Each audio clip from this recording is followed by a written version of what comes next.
Okay, so you're interested in the Alienware X17, especially after all that marketing with the Element 31 talk. So you're here now because either you want a pretty quick answer on why you should or should not consider this laptop before spending more time researching, or you have watched multiple reviews on this laptop and just want to make sure you're not missing anything else before making that purchase.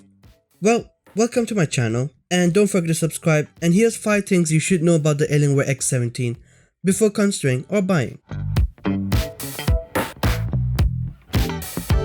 We have got to talk about this. I mean, everyone knows about this by now if you've done your research, and if you've not, well, welcome. This is the biggest selling point of the entire laptop. It's called Element 31, but it's a gallium silicone thermal interface material. It's meant to improve cooling performance so much that the laptops can now be very thin. I will talk about the X15 in another video, but the X17 is just 0.84 inches or 21.4mm thick. The 360Hz option is even thinner. Okay, so it might still be around 3.2 kgs, which is heavy, and well, it's larger than its intended rivals such as the Zephyrus S17 mentioned. But I have something about that on point 5, so stick around, or you can skip to point 5. I mean, no one's controlling you. Just one thing to note though, the Element 31 is not found on the RTX 3060, so you might as well ignore that unless you can get some good deal on it.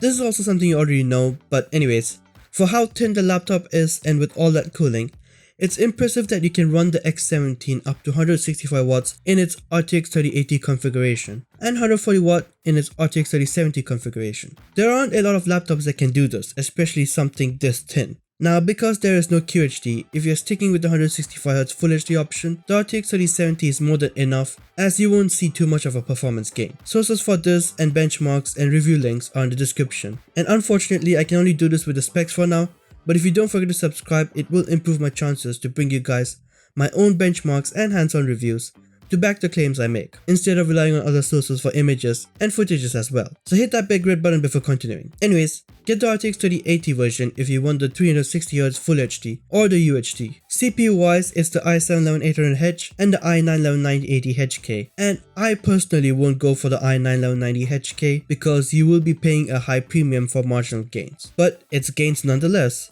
so personal preferences. Speaking of QHD, it's a surprise the X17 does not get one. It is a 17-inch screen, so QHD is perfect for it, but not sure why you don't get one. To be fair though, right now there is stiff competition in this whole QHD segment, such as the more portable Zephyrus S17 or the more all-round performing Legion 7i. Thus, if QHD is your thing, you do have those two options and more from Acer from a lot of manufacturers, which leaves the Full HD and the UHD segment, and well, you get the best possible screens for both in the Alienware anyways.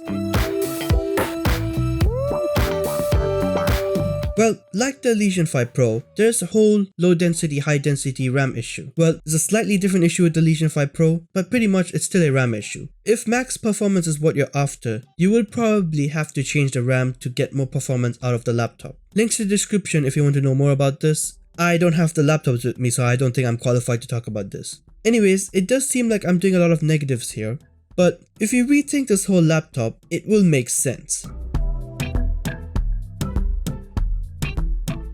Considering how thin it is, the Zephyrus S17 and Razer blades can be considered as competition, but the X17 is too long, it's just much larger and heavier. Instead of considering this as a laptop, consider this as a much lighter, thinner and more portable desktop replacement. That might sound like the same thing, but you see, if you want max performance, you want something like the G76 Raider or something from the XMG custom builds, so on and so forth. Now the X17, if spec'd with the 360Hz Full HD display with G-Sync and the RTX 3080, can come close to the G Raider in terms of performance, if not better. However, it is thin, and that is its unique selling point, so use that. It can fit into bags easier and it's easier to pack into suitcases thanks to its more flatter design. Okay, let me give you an example. If you're an esports player that moves around a lot and wants something to practice properly, the G Raider might be a little bit too thick to carry around in your bag if you really need to, or put in a suitcase, and there are certain constraints with the G Raider. The X17 though, with its flat design and how thin it is, it can pretty much fit in any bag or in any suitcase, and with that RAM changed